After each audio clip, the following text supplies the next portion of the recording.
Hello everyone, welcome back to Building My Dream Zoo in Minecraft. And so to start off the episode today, I want to breed some pygmy hippos. I think the other one is back over there somewhere. Yep, in the corner you might see above the scratching post there. So why don't we craft, and I wanted to show this just so everyone knows how it works. If you get an awkward potion and then the kibble that you need, you can make the vials. So it's actually pretty cheap, it's really awesome. And then you do need some kibble once the baby is born. So we're going to do that. I think these stack. Yeah, that's also cool. So I almost wonder if we should move them closer together. And I also checked, we do have one male and one female in here, which is what I thought we had. Alright, so... Oh, this one's named Ruby too, I forgot about that. I love that name. There it is. Hi, little fella. Oh, I'm sorry. I forgot. I know. Jeez, you're doing some damage. Okay, for some reason my recording cut like right after the baby was tamed. I have no idea what happened. It took me a minute to figure that out, to notice. But it is a baby girl and it's just so cute. I love them so much. And I also just wanted to say, if you have a name suggestion for her or the dad, since he doesn't have a name yet, definitely let me know in the comments. But yeah, let's actually get into the episode. We're going to build a new habitat today. Alright, looks like we're back to the tiger escaping curse. As long as it's not a wild tiger. Hi. Oh, I'm sorry. Oh. I wonder if they just sort of phase through the wall. I think in 1.12 that was an issue. Alright, here you go, buddy. Alright, anyway, without any further ado, hopefully, we're actually going to build a habitat over here in the Oceania kind of section. And let me see, we're going to put down stuff over here. And we're going to build a habitat for some koalas today. I think they're either the last or one of the last ones for this section. And so I'm thinking it's going to go kind of right in this corner. And it just so happens we already have a eucalyptus tree here. I do need to cut it down because we need a few more saplings. We only have a couple, unfortunately. But yeah, it's going to go right here. And I'm going to show you guys a little bit of my process of coming up with the palette and just sort of the ideas for the habitat and collecting things, because I feel like I don't show that very often. So let me know what you think, if that's helpful or if it's just the boring part of everything.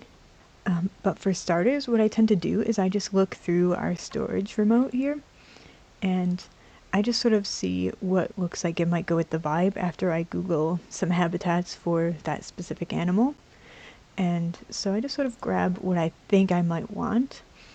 And sometimes I'll go in creative and sort of test out a palette, but typically I don't. I just sort of see what I have here. And if in my remote I don't see anything I like, I'll just search through here if I have like a color that I like, or be like, oh, what, I just sort of look through and see what block I might want to do from that.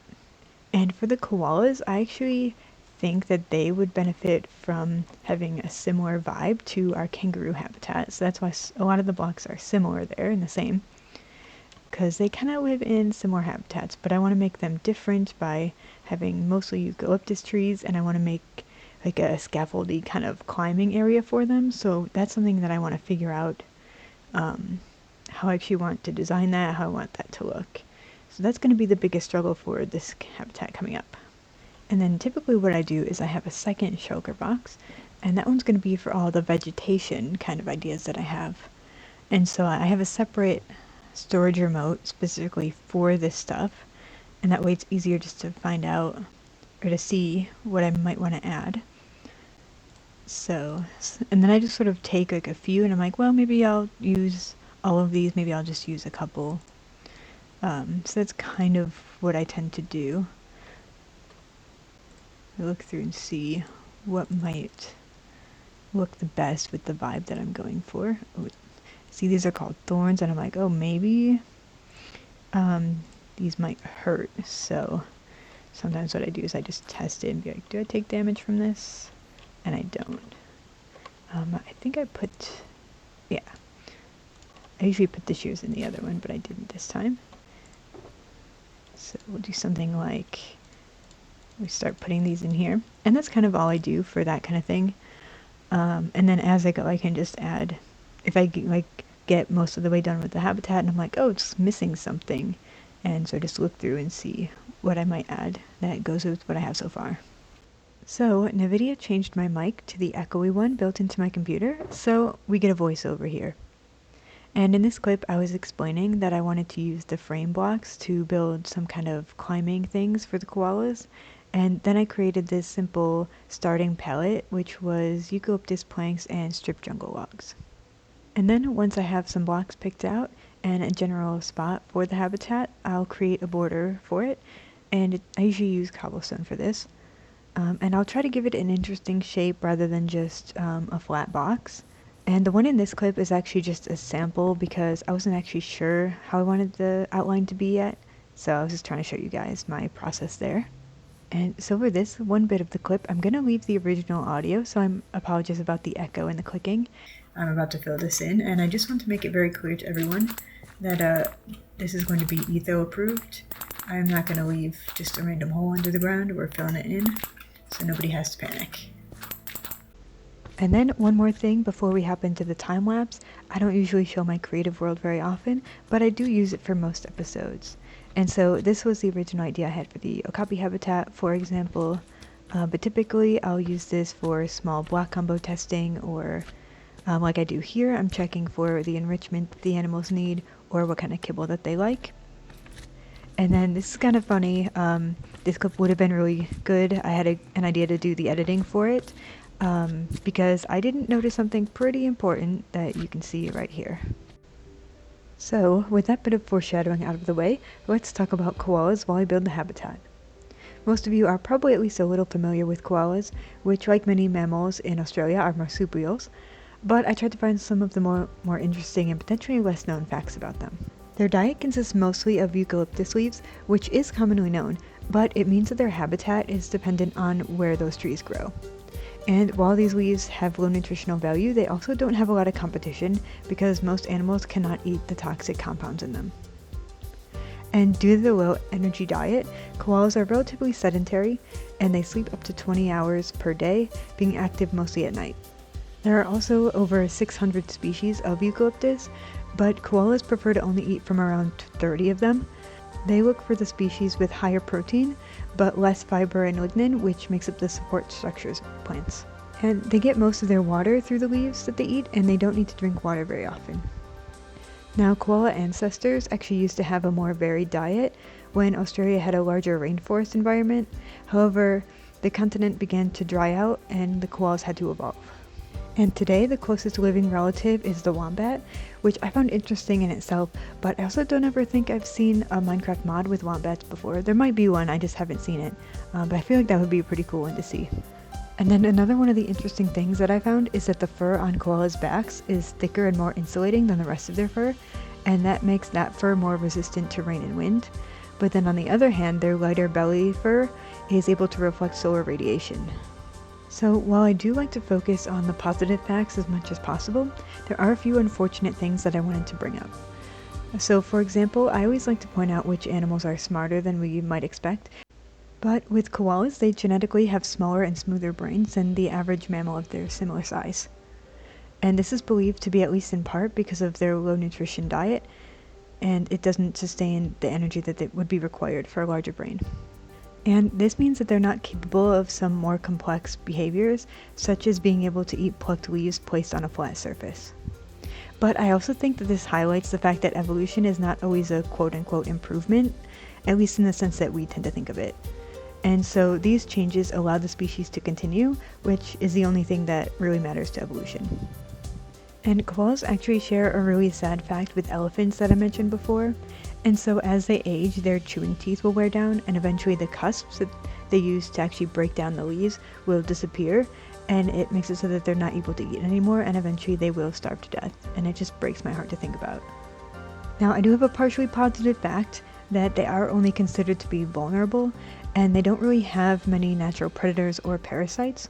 However, their numbers are still impacted by habitat destruction, urbanization, droughts, and disease. And then I think potentially the saddest fact of all is that they're more susceptible than a lot of species to bushfires, and that's because of their slow speeds and the fact that they often will try to take refuge up in the branches. But I'm ready to talk about some more positive things now, and so let's move on to talking about baby koalas. So koalas are actually only pregnant for about 33 to 35 days, and then after that time, usually one joey is born, though they're barely formed, and so they're basically only able to crawl into the mother's pouch, and then they continue to develop from there. And then at about 26 weeks old, they're fully furred and they'll start to look outside the pouch, but they won't fully emerge until around 6 or 7 months old. And to give a bit of perspective, at birth they will weigh around 0.5 grams, and then by the time that they come out of the pouch, they're around 300 to 500 grams. And then they permanently leave the pouch at around 9 months old, and at that point they will ride on their mother's back for transportation until gradually learning to climb and to be more independent. At around a year, the young is weaned, but they'll stay near their mother until they're about 1.5 to 2 years old, when the mother has a new baby. So those are the facts that I found about the koalas. Hopefully you guys learned something, and I apologize for some of the sadder ones, but I do like to try to be realistic about all of these animals, and I think it's important to know the struggles that they face. But anyway, let's jump back into the habitat. I'm excited for these guys. Okay, now that that's taken care of, we can actually put the koalas in the habitat here. And I do have to watch them and make sure they can't get out. I'm a little bit worried about this spot here. They should not be able to get from here to there, but you know, with all the other stuff that these animals can do sometimes, I wouldn't be surprised. But that's kind of the main area. But I did make it so that they could climb up on this tree over to there. This is a little bit ugly from inside, but I think from the outside it looks alright. I might change it to be a little bit more like attaching to that tree or something.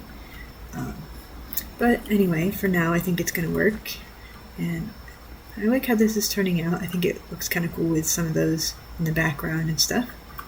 So, without further ado, let's see if we can get these guys tamed up. Put them over here in this open spot. Okay, oh, this is a female. What's this? Oh, they can climb. This might actually not work out, but we'll see. They might be able to just climb anything. Oh my gosh, that's so cute. Look at you. Okay, let's see about the other one then. And I think I picked out two that were male and female, but we'll find out. Oh, they're both female. Okay. So, like I said before, my mic got deselected in NVIDIA, so I'm going to be voicing over the next couple of clips of me trying to problem solve the habitat so that the koalas can't climb out. So I did actually find one more koala, but as you can see, while I went to look for it, one of the ones in the habitat decided to break out and have a dance party. But after this, I actually went and did some testing in Creative to see what they were able to do to climb out before I would make any changes. And so I didn't get any footage of the creative world, but in my testing, I saw that they didn't climb any stone or any chisel and bits. They didn't even climb the glass when I was testing it. But in the actual habitat, when I made all the logs, chisel and bits, they were still able to climb, it seemed like. But only some of the places. It was kind of weird. And they definitely could climb the glass, so I really don't know what was up with the creative world.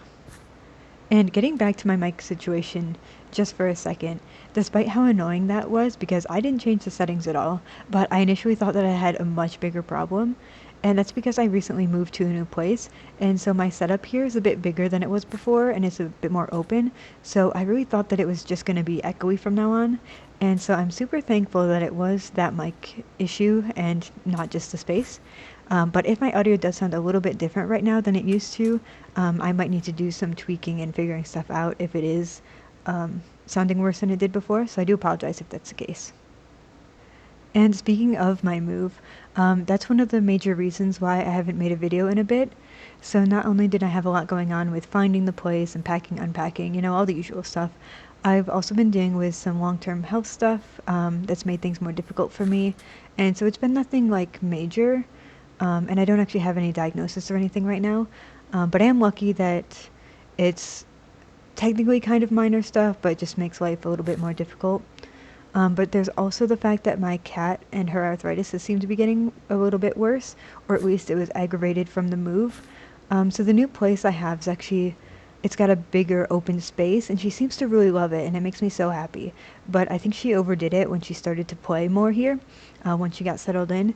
And so it's just been really stressful. She's had to take some medication that she doesn't like, and it's just been a lot to deal with for me, just emotionally as well, because I obviously want her to be okay.